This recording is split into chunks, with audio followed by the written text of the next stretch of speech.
ముఖ్యమంత్రి చంద్రబాబుపై ప్రజాశాంతి పార్టీ అధ్యక్షుడు కేఏ పాల్ ఘాటు వ్యాఖ్యలు చేశారు. సద్దాం హుస్సేన్, గడాఫీ కంటే చంద్రబాబు డిక్టేటర్లా మారిపోయారని ధ్వజమెత్తారు. ప్రవీణ్ పగడాల తాగుకుంటూ వెళ్తూ చనిపోయారని చంద్రబాబు వ్యాఖ్యలు చేశారని కేఏ పాల్ మండిపడ్డారు. 2 days బ్యాక్ మీరు మాట్లాడింది ఇప్పుడే విన్నాను. అసలు మీరు ఏం మాట్లాడారో ఒక్కసారి మీరే వినండి. విన్నారు కదా, 15 రోజుల క్రిందట అన్నారు అన్ని మతాలు నాకు సమానమే, అందరు దళితులు నాకు సమానమే. మరి 94లో మాదికల్ని మాలల్ని విడగొట్టింది మీరే కదా.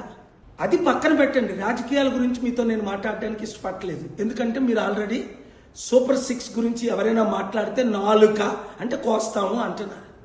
అంటే మీరు 75 సంవత్సరాల వయసులో సదాం హుస్సేన్ కంటే కదాఫీ కంటే ఒక డిక్టేటర్గా మారిపోయారా?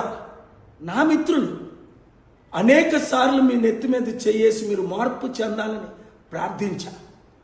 అలాంటి మీరు చంద్రబాబు నాయుడు గారు ఈరోజు ఇంత దిగజారి ఇలాంటి మాటలు మాట్లాడుతున్నారంటే ఇప్పుడే ప్రార్థన చేసి కిందకి దిగా. ఎవరు నోరిప్పి మాట్లాడినా చట్ట ప్రకారం చర్యలు తీసుకుంటారు. దమ్ముంటే తీసుకోండి, వస్తే డిబేట్కి రండి. ప్రవీణ్ పగడాల తాగుకుంటూ వెళ్ళాడా? ఏంటండి ఈ మాటలు? గవర్నమెంట్ చంపేసింది అన్నానా? పోలీసులు చంపేశారన్నానా? ఒక్క మాట వినిపించండి. నేను మీకులాగా మతిమరిచి మాట్లాడట్లేదు.